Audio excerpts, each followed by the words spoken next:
Hola, yo soy Carmen Argüis Villanueva, abogada del Proyecto de Justicia del Noroeste. Hoy nos acompaña mi compañero David Morales, que también forma parte del Proyecto de Justicia del Noroeste. Él nos informará sobre el cambio reciente en la ley de pago por horas extras, más bien conocido como overtime. Hola, yo soy David Morales, uno de los abogados que trabaja en la Unidad de Trabajadores Agrícolas y comenzaré con una descripción del tema de hoy. Pago de overtime.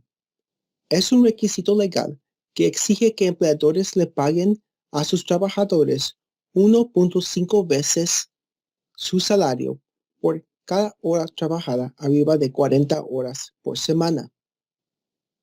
Anteriormente, la Ley de Salario de Washington decía que empleadores agrícolas no estaban obligados a pagar el tiempo y medio que aplica a la mayoría de lugares de trabajo. Pero el 5 de noviembre de 2020, la Corte Suprema del Estado de Washington declaró que esa exoneración a pago de overtime es ilegal y viola los derechos de los trabajadores, por lo menos como afecta a los trabajadores de lecherías. ¿Este beneficio de pago de overtime es solo para trabajadores en las lecherías o aplica para todos los trabajadores de agricultura? Esta no es una respuesta sencilla, pero debido a que fueron trabajadores de las lecherías los que llevaron el caso a la Corte Suprema, la decisión sobre recibir el overtime es para trabajadores de lecherías. Aunque la decisión de la Corte no especifica que todos los trabajadores agrícolas califican para recibir el pago de overtime, es muy probable que cuando los trabajadores agrícolas sometan reclamos para pagar overtime, también se les va a otorgar. También es posible que desde ahorita empleadores de agricultura decidan pagar overtime para evitar demandas en el futuro. ¿A partir de qué fecha tienen que pagar el overtime los empleadores? Desde el comienzo, cuando la decisión fue publicada el día 5 de noviembre de 2020, se requiere que los empleadores de lecherías paguen overtime a sus trabajadores. ¿Y qué derechos tienen los trabajadores si su empleador baja su sueldo por hora o les quitan horas? Si su empleador baja su sueldo por hora, tiene el derecho de actuar junto con sus compañeros de trabajo para pedir que su empleador le pague el sueldo completo.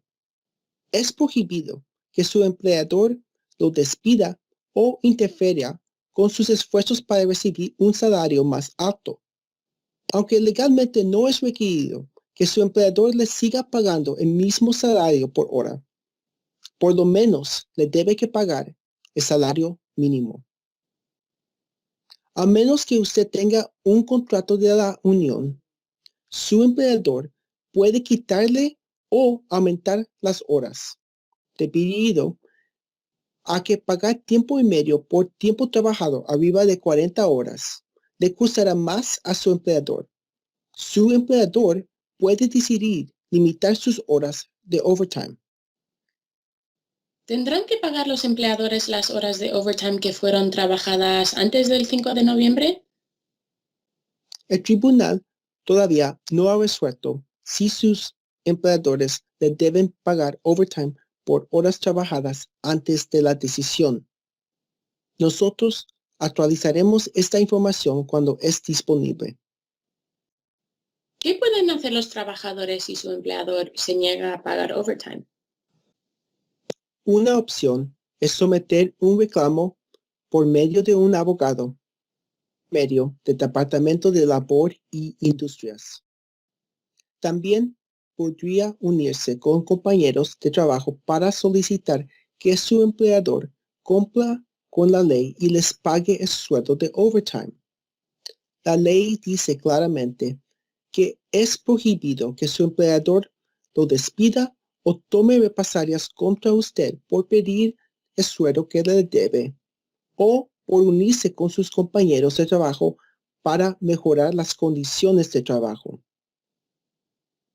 Si usted tiene una pregunta o preocupación relacionada a ese tema o relacionado a otro tema de trabajo, nos puedes llamar a Proyecto de Justicia Noroeste a 509-225-0026.